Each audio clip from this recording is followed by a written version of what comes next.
lods ay share ko po sa inyo kung saan po natin makikita ang mga nag-unfollow po sa atin mga lods. Makikita po ninyo ang bilang pero hindi nyo po sila makikita kung sino po sila mga lods. So buksan natin ang ating mga profile mga lods. Yan, click natin yung ating mga profile. Tapos po click natin yung see dashboard mga lods. Then pagkatapos mga lods, click po natin yung see more analytics.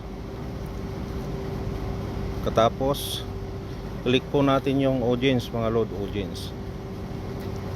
Katapos po mga lods, yan na po yung dyan nyo na po makikita kung ilan po yung nag-unfollow sa inyo. May 5 po akong nag-unfollow sa akin mga lods. Yan siya mga lods, may 5 akong nag-unfollow mga lods. So hanggang dito na lang mga lods. Thank you for watching. Sana nasubaybayan nyo po ng maayos ang aking video. God bless all. Thank you. Bye bye.